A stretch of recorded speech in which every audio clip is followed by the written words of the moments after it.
been here in studio before. Dave Kane, I appreciate your taking the time to come back in. Thanks for inviting me. Well, thanks for coming back. But the last time you told me never again. No, that's not true. Fake news, fake news. Wanted to bring you in as we approach the 15th anniversary of the station fire. Right.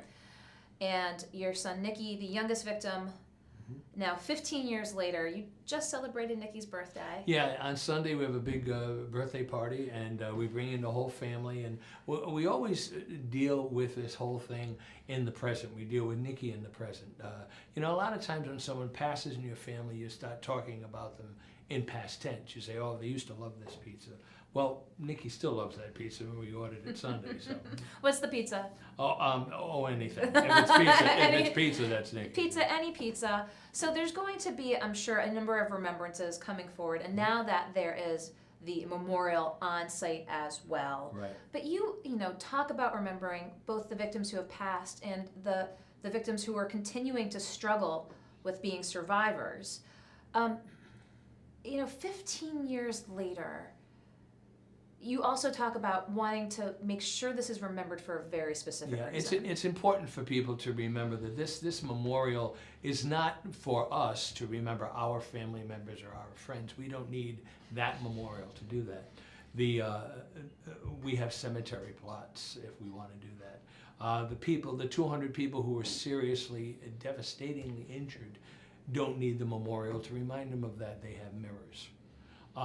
What this memorial is, in my opinion, is the assurances to everyone that we're going to learn from this tragedy, that we have to understand and remember that the people who are elected and appointed for our public safety need to do their job or people die. And that's what this memorial is most about. I want people who someday might be an attorney general, these kids who come, or they might be a first responder, or they might be a politician. They've got to get the lesson of what happens when people don't do their job. And 15 years later, I know we've talked about fire safety here in the state. Has much changed? I don't think so. Unfortunately, I don't. If you remember, right after the fire, if you went to a live presentation, a theater piece, that was the first thing they did. They would do the whole litany of where the exits are and da-da-da.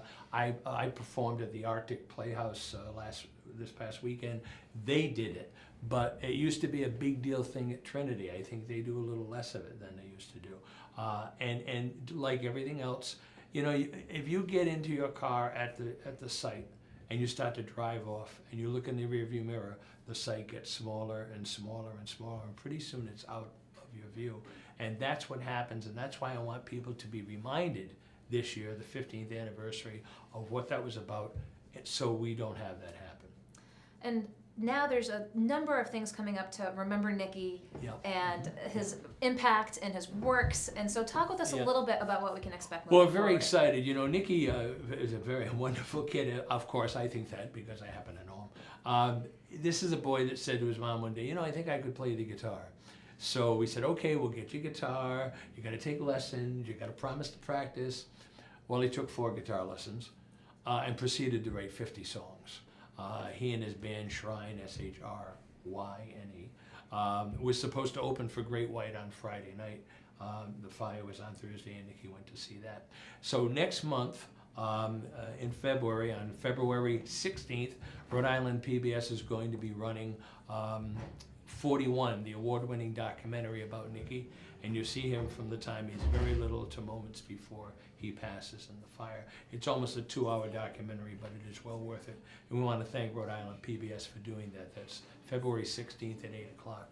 On the 17th, there's a terrific show that Rhode Island PBS does called Life in Lyric.